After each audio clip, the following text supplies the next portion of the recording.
दुर्योधन की रक्षा कैसे हुई।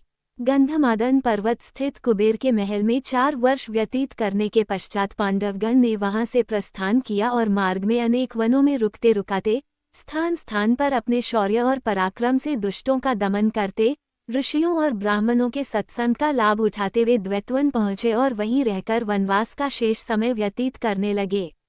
अब तक वनवास के 11 वर्ष पूर्ण हो चुके थे।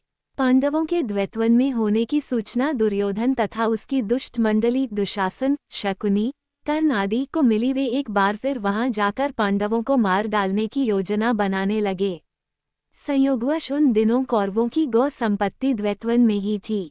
अपनी गौ संपत्ति अंकेक्षण, निरीक्षण आदि करने के बहाने दुर्योधन ने धृतराष्ट्र से द्वैतवन जाने की अनुमति प्राप्त कर लिया।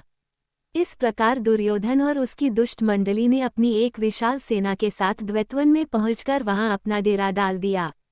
वे अपना राजसी ठाट बाट का प्रदर्शन कर पांडवों को जलाना भी चाहते थे, इसलिए बहुमूल्य वस्त्राभूषणों से सुसज्जित राजमहिलाओं को भी उन्होंने अपने साथ रख लिया था। एक दिन वे जलविहार करने के उद्देश्य से दुर्योधन अपनी मंडली तथा राजमहिलाओं के साथ द्वैतवन में स्थित मनोरम सरोवर में पहुंचे। किंतु उस सरोवर में गंधर्वराज चित्ररथ पहले से ही आकर अपनी पत्नियों के साथ जलक्रीड़ा कर रहे थे। चित्ररथ के सेवकों ने दुर्योधन को सरोवर में उतरने से रोकते हुए कहा, इस समय गंधर्वराज चित्ररथ अपनी पत्नियों के साथ इस सरोवर में जलक्रीड़ा कर रहे हैं, अतः उनके बाहर आने से पहले अन्य कोई भी सरोवर में नहीं उतर सकता। सेवकों के इन वचनों को सुनकर दुर्योधन ने क्रोधित होकर कहा, तू शायद जानता नहीं कि तू किससे बात कर रहा है।